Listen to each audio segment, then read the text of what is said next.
Dear listeners, good morning and welcome to Comme d'Archi, the podcast that opens the doors to the fascinating world of architecture. For newcomers, let me introduce myself. I'm the spokesperson of Anne-Charlotte Despons, PhD in History of Architecture, published author, head of a communication and development agency based in Paris, France, dedicated to architecture. Let's meet every week to discuss culture and architecture with specialists and learn how to look at projects through a context and diversity lens. Thank you for being with me today, and now it's time for talent. Bienvenue dans Comme d'Archi.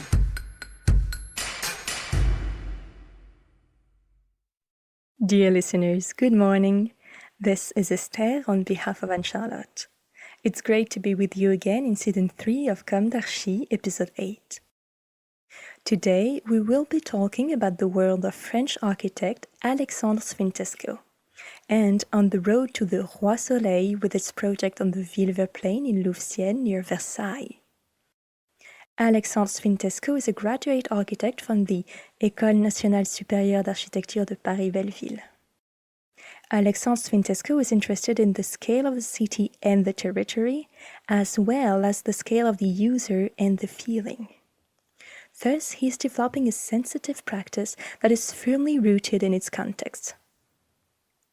He was a partner in the Leclercq Associé agency, for which he developed a practice of housing, tertiary and operational urban planning in France and abroad over a period of 20 years.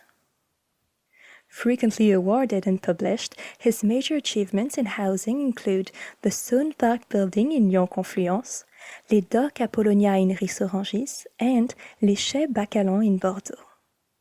In the tertiary sector, they are the headquarters of the Nantes urban community and the We-Link building in Lyon.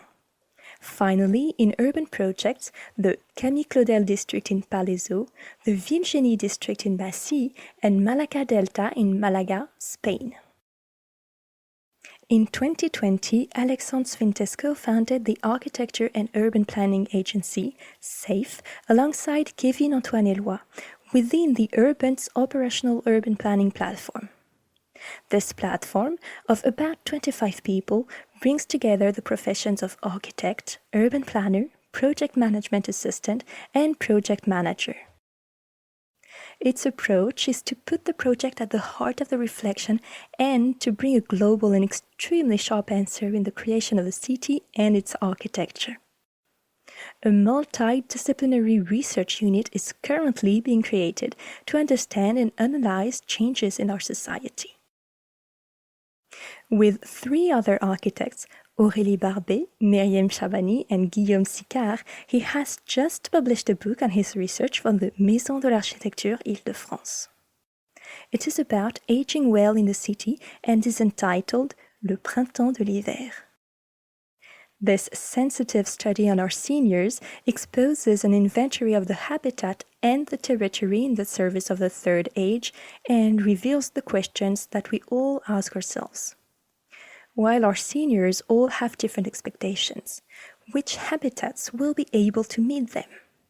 In an increasingly fast-paced world, how can the city and the region take the time to welcome our seniors? URBENSE also manages Studio 28, an incubator for creation and well-being. In addition to the various urban structures which find a place for sharing and exchange, Studio 28 hosts startups that improve access to healthcare for women, a psychopractitioner specializing in trauma, and creative people, designers, graphic artists. Exhibitions of young artists are organized 3 times a year. They put these young artists in touch with the world of promotion, which, since 2015 and the signing of the One Building, One Work Charter, has integrated art into each of its projects. Conferences are organized regularly to share experiences. At a time when Instagram and Pinterest are unfortunately the only source of architectural reference, this openness to the outside world favors an understanding of the challenges of today's society within URBENSE and awakens curiosity and creativity. Among his current projects, Alexandre Sfintesco is developing an ambitious neighborhood on the Villevert Plain in Louveciennes along the Route de Versailles. It is the royal road that allowed Louis XIV, the Sun King, to escape the hassles of Versailles to reach the Domaine de Marly on horseback. The splendor of royalty has given way today to the realities of a territory crossed by major road infrastructures. The Royal Road has become a two-lane national road that connects to the Rocancourt Triangle Interchange to the south. In the 1950s and the 1960s, the plain of Villevert was the site of the Supreme Headquarters Allied Powers Europe, or SHAPE for short. It was NATO's operational headquarters in Europe. From the 1970s to the 2000s, the site became a technology center with the installation of Bull's headquarters. After Bull's departure, and despite the ambitious projects of Canal+ to set up its headquarters there, and Unibail to build a shopping center, a major fire in 2006 turned the site into a wasteland to be reinvented. With the town of Louveciennes, the aim is to reappropriate this territory and create a peaceful neighborhood that meets the expectations of today's inhabitants, with a mix of mobility, history, attractiveness, sport, and nature. A city that understands the issues raised by the COVID-19 crisis regarding the quality of housing and its outdoor spaces. On the basis of a master plan initially developed by the Agence de 134 and accompanied by Pena Paysage, Alexandre Sfintesco's Safe Architecture and Urban Planning Agency is developing a city district that is fully integrated into its territory around four axes: the classic city, the natural city, the active city, and the sports city. This classic city is that of Versailles and Saint-Germain-en-Laye, with their radiating plan, their moderate height templates. In a reinterpretation anchored in our time, the Villevert district takes up these codes and appropriates them. The architecture is regulated, the materials are durable. The public spaces are identified with the wide vegetated avenues, the courtyards punctuated by buildings with the appearance of private mansions. This natural city takes advantage of the proximity of the forest of Marly and the Plaine du Trou d'Enfer to create an inhabited forest.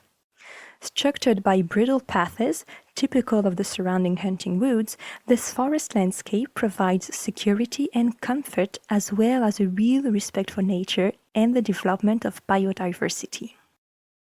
The play of light between the undergrowth and the clearing is part of the composition.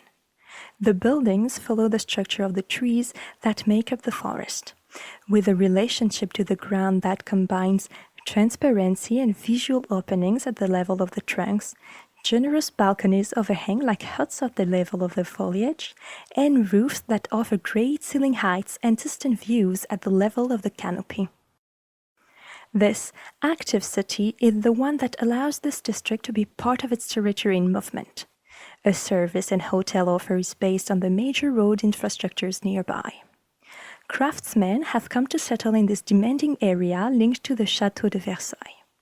Local shops liven up the streets and the central square and allow the district to be self-sufficient in terms of pedestrian movement. Lastly, a large shopping mall showcases local products near the Trou d'Enfer farm operated by the ONF, the National Forestry Office. This sporty city is based on the existing pedestrian and bicycle routes in the area to create a sports route around the site.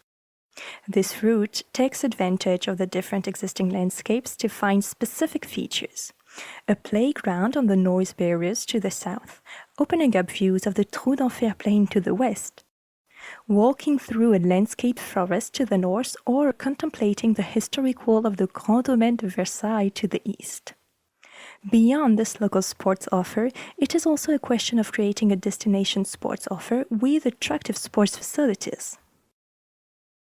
This ambitious district, a synthesis of a historic and attractive area, will be built from 2023.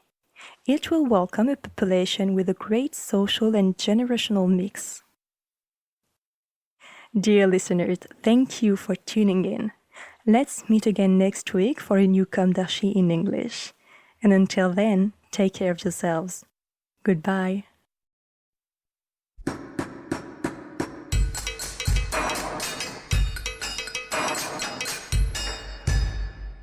Thank you for listening. Don't forget to tune in to our previous content on Instagram at Comme d'Archi Podcast. If you like it, make sure to promote the podcast by giving it 5 stars on Apple Podcast and adding a comment, or on any of your favorite podcast platforms.